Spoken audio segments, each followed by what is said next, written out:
Hi, everybody. How are you? Quiet. Simmer down. Shh. It's okay. It's really not that interesting. I'm not just standing here so you can listen to me. That's okay. Wow, that was good. I'm so rude. Hi, everybody. Some people came up to me during the break, and several people have asked me this question. One of the key things to growth hacking is cycle time. How quickly can you learn?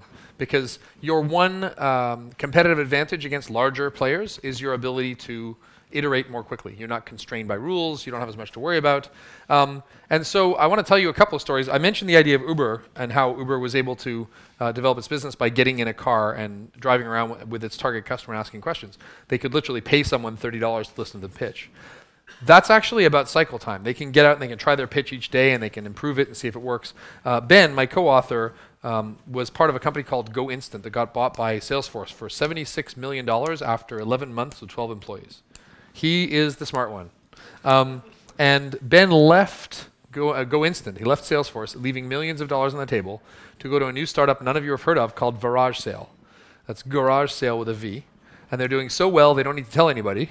They just open up in a market and everybody uses them. It's like a garage sale on Facebook. So you want to sell some stuff through the best way to sell things is through friends, right? Everybody's like, hey, I've got this thing for sale. Well, why not turn that into a product? On the weekend, Ben can go buy something. He wants to test his idea. He goes and buys 5 things on Garage Sale, and then he sells them again. He can test his idea and his product with real people every single day for almost nothing. So think about what that means. If you're building your startup, one of the key success factors is how quickly, what improves your cycle time. What can you do about the design of your product or service that allows you to have a faster cycle time? It allows you to test your ideas and learn quickly. And we talked earlier about this idea of if you get people to prepay for a year's subscription, then you don't find out for a year whether you've won or lost. Whereas if you ask them in 2 weeks, hey, would you like to cancel, you learn stuff faster. So a key factor for all of these companies is what is your cycle time and how quickly can you change it? And when you're designing your product or service, I am more likely to be excited about your product or service if you figured out a way to quickly validate or repudiate your product ideas in a very quick, iterative way. All right, building your business model. So we talked earlier about your business model as these systems diagrams where you show users coming in, how they flow through the system, how you do acquisition, activation, and so on. Most people, I said to them, look, can you just tell me what your product does? A lemonade stand is pretty simple, right? Like I'm going to sell lemonade for more money than it costs me, and I'm going to keep some profit, and my mom's going to give me some cups. That's a really simple model. And people who have an over-ended business model, that's a warning sign that they haven't really found what people are paying for. So they're like, well, we'll make some money from advertising, and then there'll be some subscriptions, and there'll be one-time users, and you can pay for extra storage, but you might get a credit if you tell someone else. And there's a freemium model where each month you recommend someone. No. No, no, no. Your business model should be as simple as a lemonade stand. You should be able to explain it. And one way to figure this out is to start with a customer journey. So this is the kind of jobs to be done, design thinking. If you said, here's the morning routine, and I wake up in the morning, and at the end of it, I start the workday. So what happens in my morning routine? What are all the jobs I need to achieve? I got to brush my teeth, take the kids to school, whatever else. All the jobs I need to achieve between when I wake up and when I start the workday. And think about how those jobs have changed over time. And that's typically saying something like, what is the main job to be done? What's the core thing I'm supposed to do? And then below that, what are the functional aspects of that job? What things need to happen at a functional level? What tasks actually need to be performed? And then what are the emotional aspects of that thing? And there's personal emotional stuff, and then there's the emotions of those other people around you, and so on. And then there are the related jobs to be done. And if you build this model, and this is, if you go and look at like the jobs to be done technique, it's usually building a model like this. It says, what is the main job to be done? I get myself to work. Okay. What are the functional aspects of that? Well, I got to be in my car, I got to drive effectively, and so on. What are the emotional aspects? I'm fed up of being in the car, I have to pick up people in the carpool, that makes me feel awkward. What are the related jobs? I better get dressed, I got to park somewhere, and so on. And you break this down into these jobs, and then you ask yourself, like, what is changing that changes the answers to jobs to be done? So if I have a self-driving car, can I now wet shave in my car while I'm driving to work? As a bad example, I do not advise to anyone.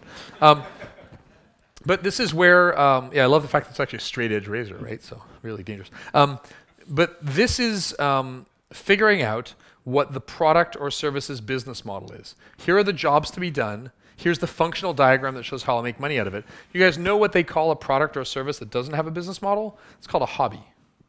So when you are sitting around trying to figure out your startup, if you don't have a business model, you're like, we'll figure it out later. That's great. I like your hobby. I'm glad you were able to find, your parents' trust fund or some gullible investor to give you enough money to work on your hobby. But if you don't have a business model, it's okay to be a charity. It's okay to have a hobby.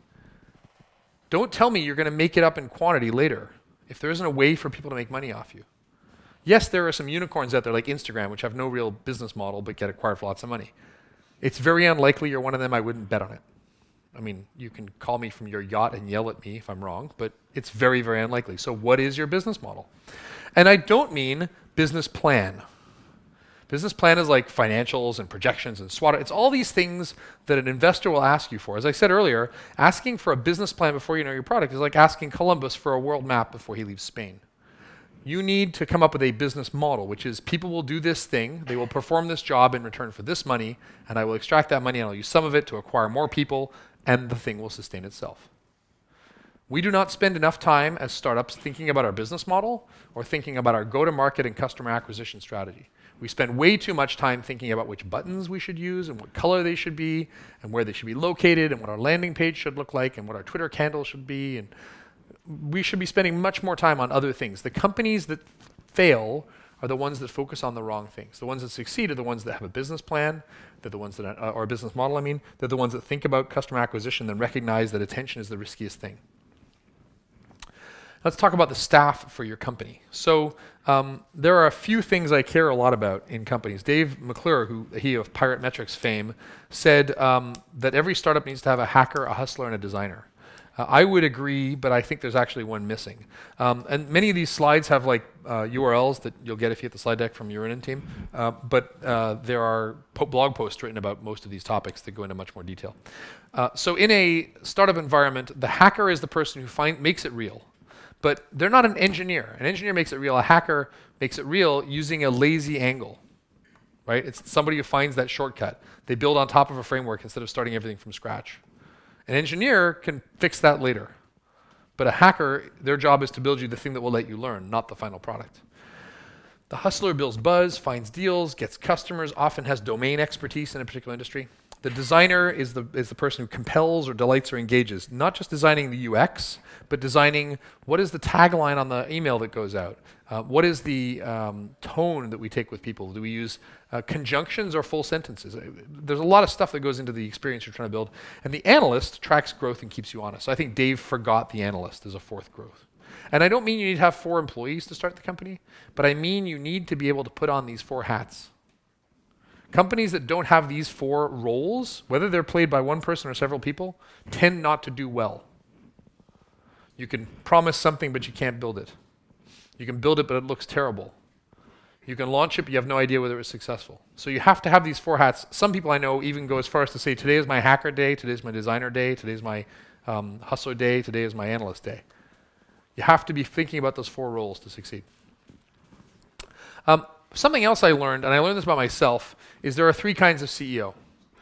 There's a product CEO. I am a product CEO. I know this of myself. I mitigate it, but I'm a product CEO. Product CEO says, if the product is awesome, everything will work out. If I could just get that missing feature, everything will be fine. We're wrong. A sales CEO says, we just need customers. They'll tell us what to build. Let's go sign things up. It doesn't matter what they want. They'll tell us what features we need. They're wrong.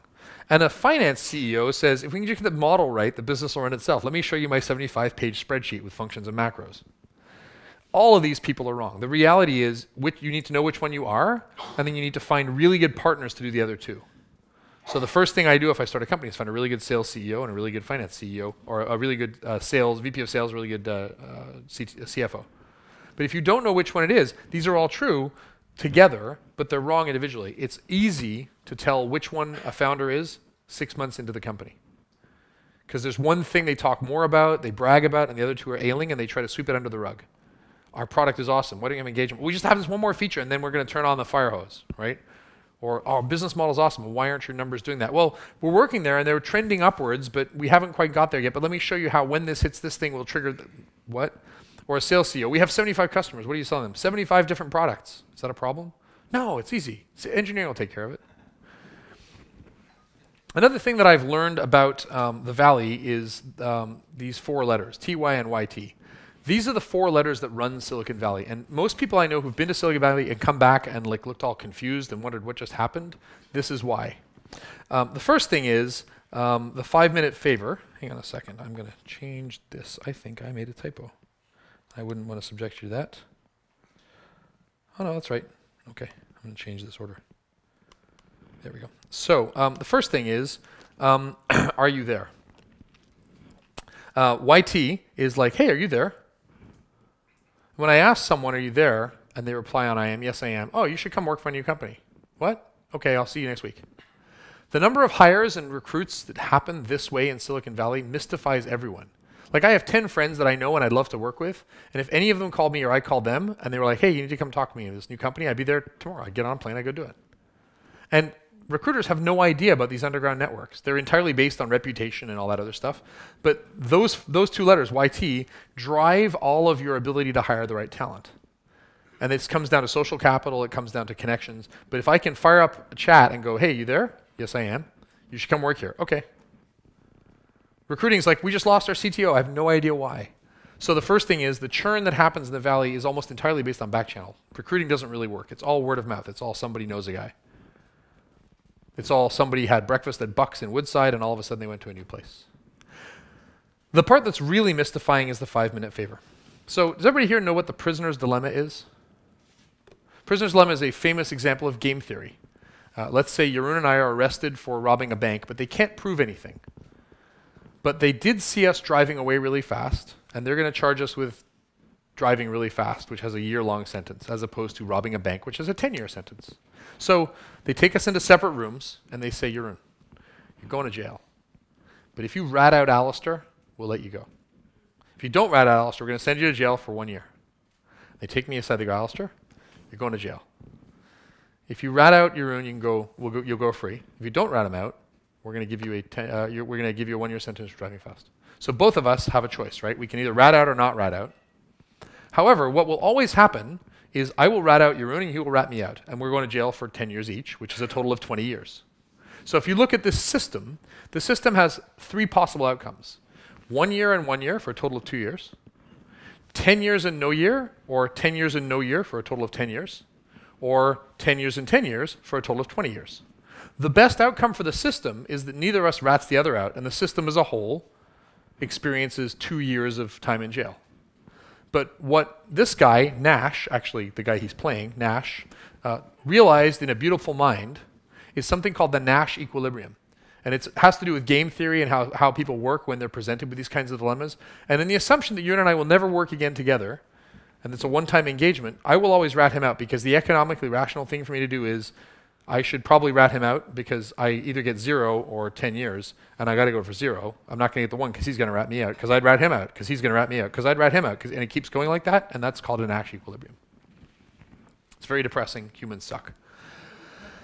The reality is it's not like that if you hope to commit another crime. If the two of us want to get out and rob another bank, then we stay quiet for a year, we go to jail, and we come out and we rob another bank, and we don't drive so fast.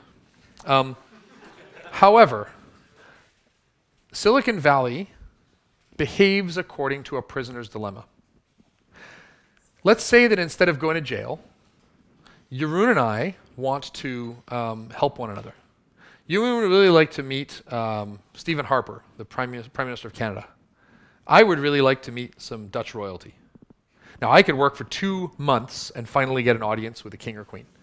Jeroen can work for 2 days and get me that. He can call the Canadian consulate and get a meeting with Stephen Harper in 2 months, or I can do it in 2 days. I don't know Stephen Harper, I'm just making that up. But the system we have here is either 4 days' work or 4 months' work. The more efficient thing is the 4 days' work. For Jeroen, he does me the 5-minute favor, I do him the 5-minute favor. The system is efficient. But Nash Equilibrium tells us that he's going to claim to do it, I'll do him the favor, and he'll leave me hanging. And in the same way, I'll claim to do him the favor, so neither of us will do it, and we'll both tell the other we do, and we hate each other, right? That's how things normally play out. So there has to be punishment in the system if you don't do what you say. And it turns out that as soon as you take a prisoner's dilemma and you introduce punishment for non-compliance with what you said you'd do, the system automatically corrects to a new equilibrium where people help one another. So we have a system where people can do something in 5 minutes that would take someone else 2 months and help them out and reciprocate, and the system as a whole becomes more efficient. There's one other problem. I don't know who Jeroen knows. So he's got to walk around going, I know how to reach the king and queen. I know how to reach the king and queen. I got to walk around going, I know how to reach Stephen Harper. Fast forward to Silicon Valley. Everybody goes to parties and acts like a complete jerk, bragging about who they know. And if someone screws them over, they gossip to everybody. This looks like horrible behavior. It's actually social systems that produce the most efficient outcomes for the most people. This behavior that you see on like the Silicon Valley TV show, you're like, oh my God, these people are idiots. No, they're not. They're maximizing the outcome of a prisoner's dilemma. They're generating a new Nash equilibrium. They're all bragging about who they know. Basically, they're advertising routes to their resources that they can get to efficiently. And if someone doesn't reciprocate, they're telling everybody. Because I got to punish people so that everybody is aware of the punishment happening and therefore doesn't screw them over. So what you get is incredible amount of gossip, an incredible amount of bragging, which looks awful, but actually maximizes the outcomes of the valley more than any other network in the world. It's really sad, but that's why Silicon Valley is so successful. So the reason I put this in the list of how not to fail is if you don't understand this behavior and you go to Silicon Valley, it looks awful. First of all, you're like, everybody's a jerk. They're all bragging all the time. They're all gossiping all the time. Second of all, you may have one or two favors, and if you don't follow through on them, you're screwed. And people are usually like, there's another thing about the system, which is you should offer to do the first favor for free because you want to bring more people into the system, but then they want to reciprocate. So a lot of people will offer to help you. And you're like, everyone wanted to help me, but if you don't understand the contract that's going on, you're not aware of that interaction. So this is a very strange dynamic that happens in social systems. It happens in a lot of environments where you're trying to maximize the outcome of a system. You may have heard of the tragedy of the commons. It's the same idea that you have this shared resource, and everybody wastes the shared resource until you introduce punishment, and then the resource gets better managed. It's the same kind of thing about these resources. So what you're doing is this idea of a 5-minute favor leads to this incredible bragging at meetings and gossip that's actually just game theory in action.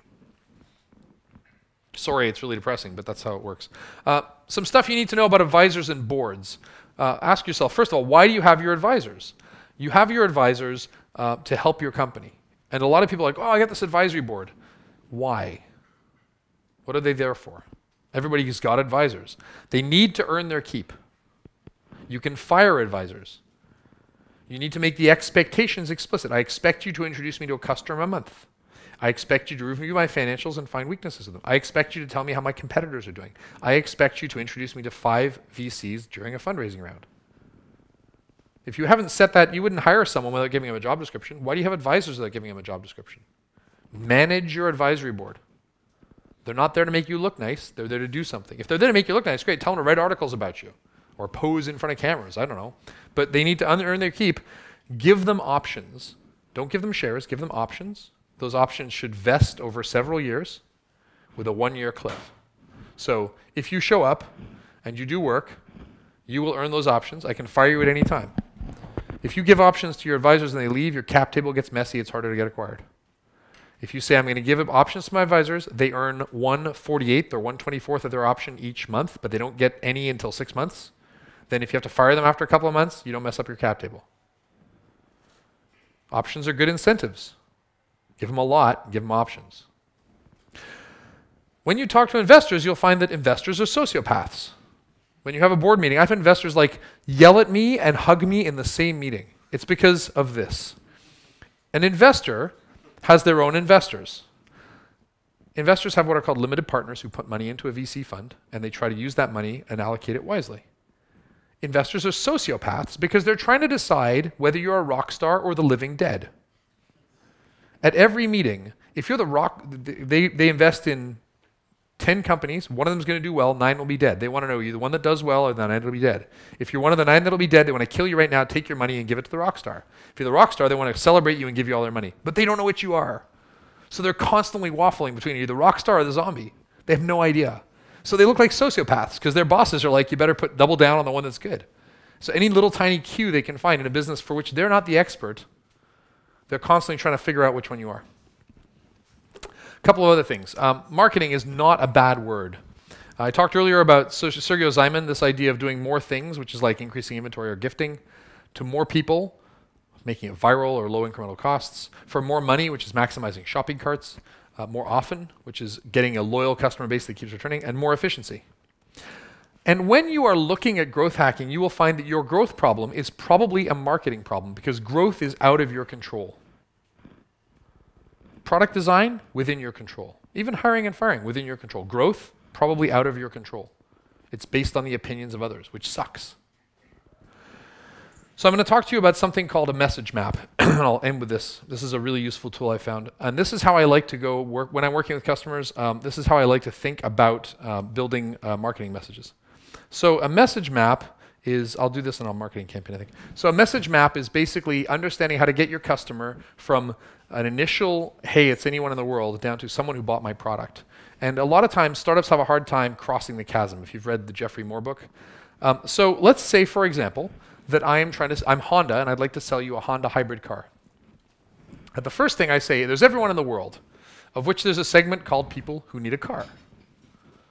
And then, of the people who need a car, there are some who are willing to buy it. Of the people who are willing to buy it, some will buy a hybrid. Of the people who buy a hybrid, some will buy a Honda Civic. So, the first thing in the I need a car, there's a group of people who want to drive, right? They need a car, they want to drive. They should buy a car, they're prospective car buyers. It should be a hybrid, they're people looking for a hybrid. It should be a Honda Civic, there's Honda Civic hybrid owners. This group over here basically is saying something like, I need a vehicle to get around, be productive, and enjoy my life. The second group is saying, I want to own a car, not just have a vehicle, have access to one like a car sharing service. I want to own a car because it's convenient, it's a personal relationship, and I don't trust others. People smell, whatever. People looking for a hybrid. I want to save money in fuel, I care about the environment, and I want to be seen as a green person. And then people who own Honda Civics. And then if I look at these, right, the campaign I might run for the first group is, isn't it time you got out of the city? Some campaign showing how cars make nature accessible and ridiculing urban hipsters for walking everywhere.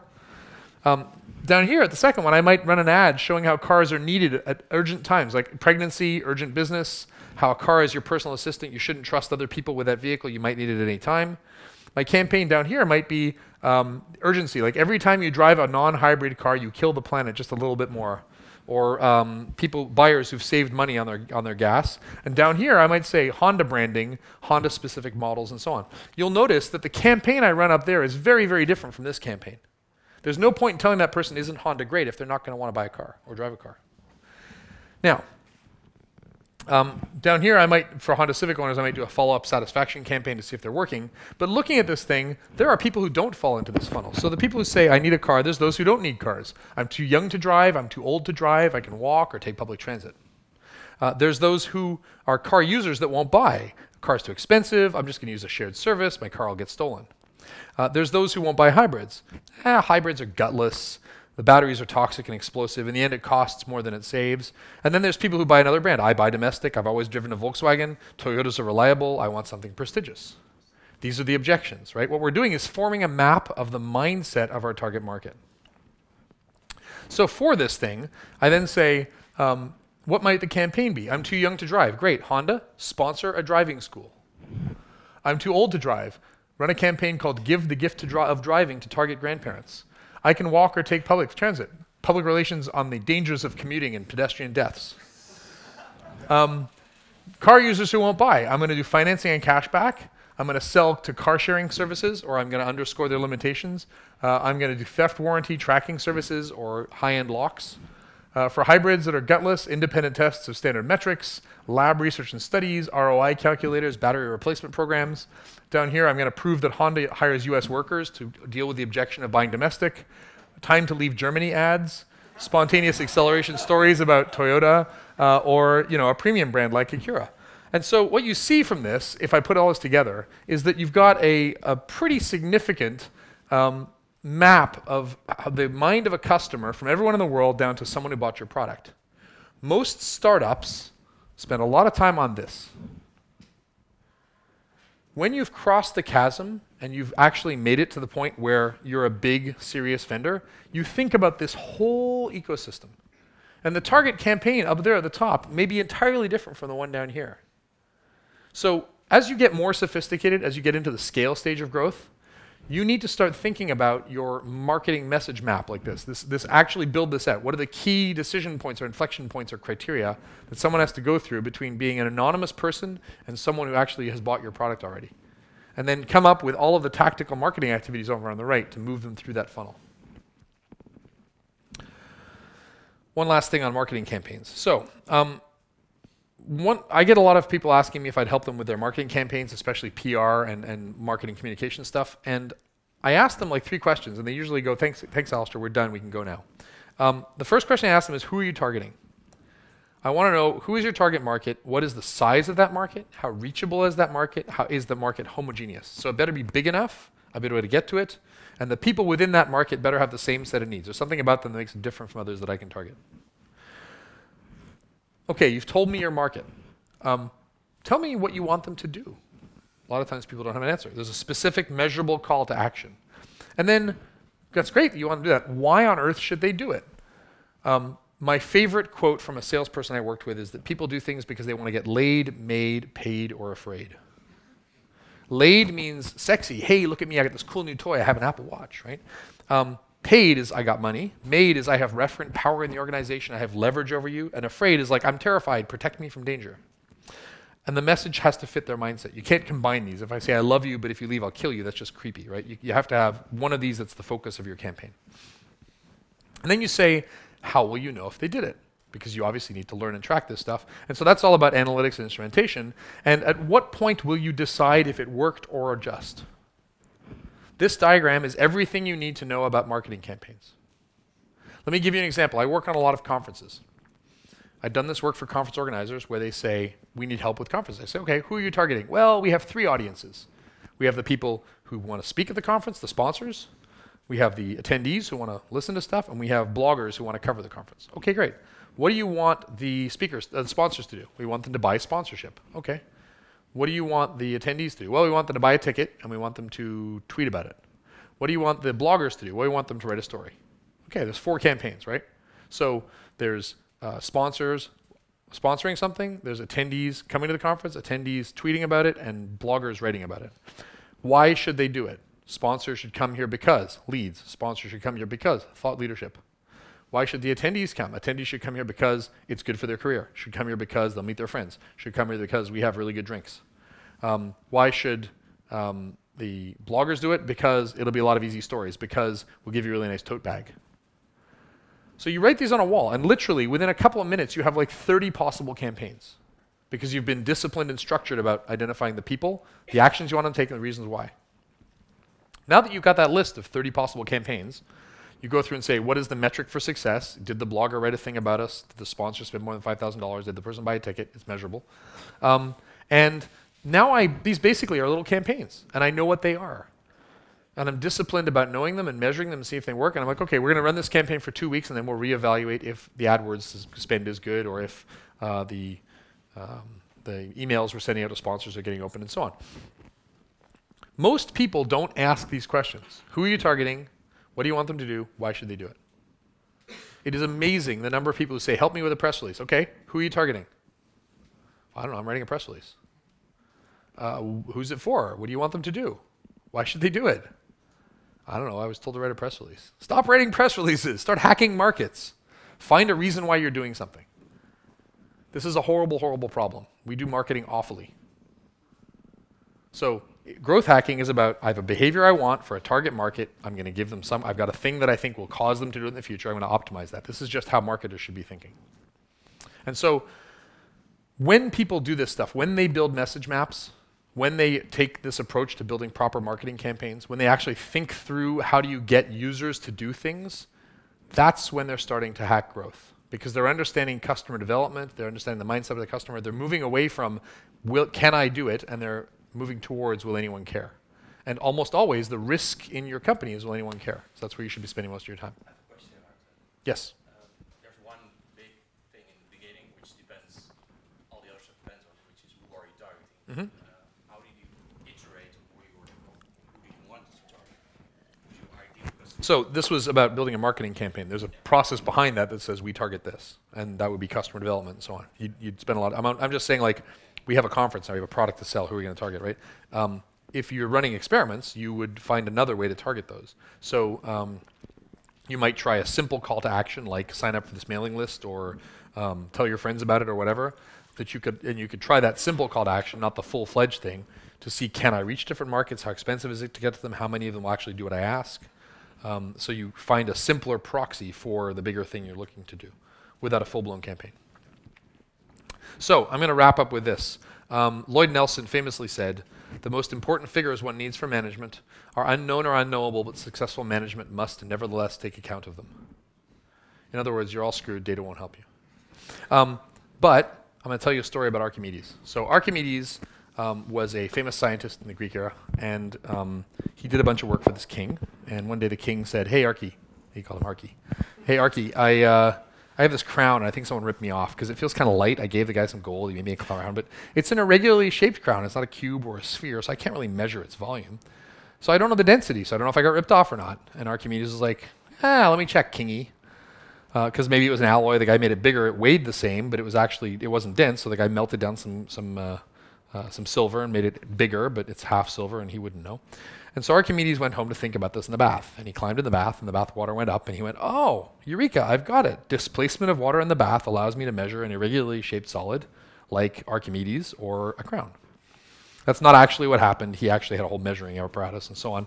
But the story has him running naked through the street going, "Eureka," which is much more funny. And it turns out that the guy did indeed fake the crown, and the king beheaded him. It's not a nice story. None of that is my point. My point is that Archimedes had taken baths before. He had been in the bath. Greeks loved their baths.